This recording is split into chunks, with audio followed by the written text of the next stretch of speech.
कि आप लोग जान रहे हैं कि सीटेट की एग्ज़ाम चल रही है और इसमें लेव वाइगोस्की, जीन पियाजे और लॉरेंस कोलबर्ग से भर-भर के क्वेश्चन पूछी जा रही है। तो आइए एक तरह से वन शॉट वीडियो है और क्विक रिवीजन करते हैं जितनी जल्दी हो सके।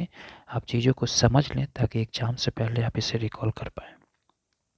सबसे पहले चलते हैं लेव वाइगोस्की के संबंध में। लेव वाइगोस्की ने है महोदय जी ने सामाजिक और सांस्कृतिक सिद्धांत का जो प्रक्रिया को प्रतिपादित किया। वाइगोस्की की सफलता की जादुई ट्रिक है कि जहाँ भी प्रश्न में मदद, सहायता, समर्थन, आलंबन यानी कि स्कैफोल्डिंग या मार्गदर्शन शब्द दिखे और साथ में वाइगोस्की हो, यही सही उत्तर होगा। बच्चा सहायता के बिना कुछ नहीं सीख सकता। आप इसे ध्यान रखिएगा।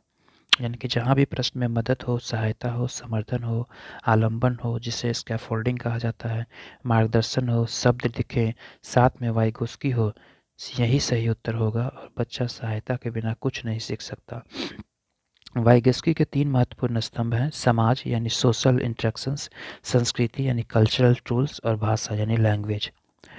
स्वनियमन यानी सेल्फ रेगुलेशन और व्यक्तिगत वोक। जब बच्चा खुद से बात करता है तो वह पागल नहीं है, वह अपने कार्यों की योजना बना रहा है। इसे आत्मवोक या निजी वोक भी कहा जाता है। जेडपीटी का मतलब होता है सम्मिश्र विकास का क्षेत्र, यानी बच्चे की क्षमता जो होती है और उसमें MKO यानी मोर नॉलेजेबल अदर्स की सहायता से वो और कुछ विशेष करता है, अपने पूर्व के ज्ञान को जोड़ करके नए ज्ञान में शामिल करके, यानी कि एक तरह से वह मोर नॉलेजेबल अदर्स की सहायता से वह चीज़ों को अच्छी तरह से समझ करके और भी व्यवस्थित रूप से सीख करके करता है। MKO और जेडपीटी। MKO का मतलब है मोर नॉलेजेबल अदर। ये वह व्यक्ति होता है जो आपसे अधिक जानता है और सहायता देता है। सहायता हमेशा बच्चे की क्षमता और अंदर की जेडपीटी के कार्यों में निर्भर करती है। तो उम्मीद करता हूँ यहाँ तक आप सिद्धांत को समझ गए होंगे। आगे चलते हैं जीन पियाजे, जिससे कि बार बार के क्वेश्चन पूछी जा रही है। जीन पियाजे की संज्ञानात्मक विकास का सिद्धांत में संज्ञानात्मक विकास की 4 अवस्थाएं होती है। पहला है संवेदी पेशी अवस्था 0 से 2 वर्ष तक, पूर्व संक्रियात्मक अवस्था 2 से 7 वर्षों तक, पूर्व संक्रियात्मक अवस्था 7 से 11 वर्ष तक और औपचारिक संक्रियात्मक अवस्था 11 से ज़्यादा उम्र के। पियाजे ने विकास को 4 गुणात्मक रूप से भिन्न भिन्न चरणों में विभाजित किया है। यह एक निरंतर प्रक्रिया नहीं है बल्कि चरणों में होती है, यानी स्टेजेस में होती है। औपचारिक संक्रियात्मक अवस्था को फॉर्मल ऑपरेशनल स्टेज कहा जाता है। अंतिम अवस्था जिसमें अमूर्त चिंतन यानी एब्स्ट्रैक्ट थिंकिंग आती है, अज्ञात चिंतन आती है और परिकल्पित यानी निगमनात्मक तर्क आती है, हाइपोथेटिकल डिडक्टिव रीजनिंग आती है, विकसित होती है, जिसे बीजगणित या एक्स माना जाता है। वस्तु स्थायित्व का गुण आ जाता है, यानी कि ऑब्जेक्ट पर परमानेंस आ जाती है और स्थगित अनुसरण होती है। संवेदी पेशी अवस्था 0 से 2 वर्षों तक की होती है और बच्चा जानता है कि आँख से ओझल होने पर भी वस्तु का अस्तित्व है, वह बड़ों की नकल करना शुरू कर देता है। आत्मसात्मीकरण जिसे एसिमिलेशन कहा जाता है, यानी कि संरक्षण का मतलब होता है कंजर्वेशन, यानी आकृति बदलने से मात्रा नहीं बदलता है, वह यह समझता है। जैविक परिपक्वता आ जाती है, बायोलॉजिकल मैचुरेशन आ जाती है। जैसे जैसे बच्चे की उम्र बढ़ती है वह परिपक्व होता है और उसकी बुद्धि का विकास हो जाता है।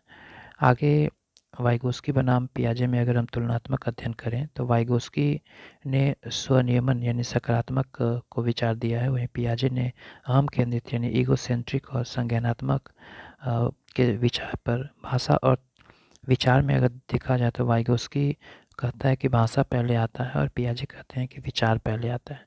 सक्रिय अधिगम यानी कि एक्टिव लर्निंग, दोनों में समानता यह है कि दोनों ही बच्चे को सक्रिय यानी एक्टिव मानते हैं और परीक्षा में इसकी यानी पैसिव शब्द देखते ही विकल्प को काटते हैं।